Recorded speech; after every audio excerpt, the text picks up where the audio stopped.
বাংলায় এমন একটা কমেডি শো ছিল যেটা কিন্তু বছরের পর বছর চলছিল, সেটা খারাপ চলুক বা ভালো চলুক, সেটার কিন্তু 11টা সিজন এসেছিল। তার নাম হলো মিরাক্কেল। মাঝরাত থেকে নারদকে খুঁজে পাওয়া যাচ্ছে না। আপনার টেনশন হলে হাতুড়ি মাথায় ওঠে, আমার তো এটা কি ধরনের পাগলামি? এবং এমন একটা সময় ছিল যখন বাণিজ্যিক যত মুভি আসুক না কেন সমস্ত মুভিতে কিন্তু কমেডি ঢোকানো হতো। এটা কি মাতবরি কাজ হলো? হ্যাঁ, মাছের মধ্যে আপনারা ডেলিভারি করে দিলেন। থোবড়া দেখে মনে হচ্ছে ওরা কেনা হনুমান, হাবভাব দেখা পুরো সালমান খান।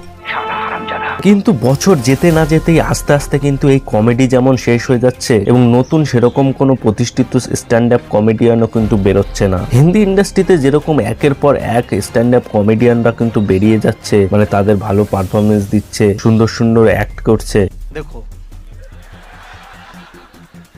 ऐसे में बड़ा सख्त लौटना उठेगा, लेकिन यहाँ में पिघल गया। কিন্তু বেঙ্গলি ইন্ডাস্ট্রিতে সেরকম কাউকেই কিন্তু দেখা যাচ্ছে না। বাট রিসেন্ট টাইমে কলকাতা কমেডি কেত্তর নামে একটা ইউটিউব চ্যানেলে একটা রোস্ট শো আসে, যার মধ্যে কন্টেন্টটা কিন্তু ম্যাক্সিমামই ভালো ছিল, মানে ভালো কন্টেন্ট ছিল। কিন্তু কেন সেই ভিডিওটা সেরকম চলে না? তাহলে কি বাংলায় আর কমেডি হবে না? বাংলায় কি কমেডি আর কেউ দেখতে চায় না? এর জন্য কি নতুন কোনো স্ট্যান্ড আপ কমেডিয়ানও তৈরি হচ্ছে না, নাকি এর পিছনে অন্য কোনো রহস্য রয়েছে? সবকিছুই বিস্তারিতভাবে আলোচনা করা হবে আজকের এই ভিডিওতে, তাই ভিডিওটা শেষ অবধি দেখতে থাকো।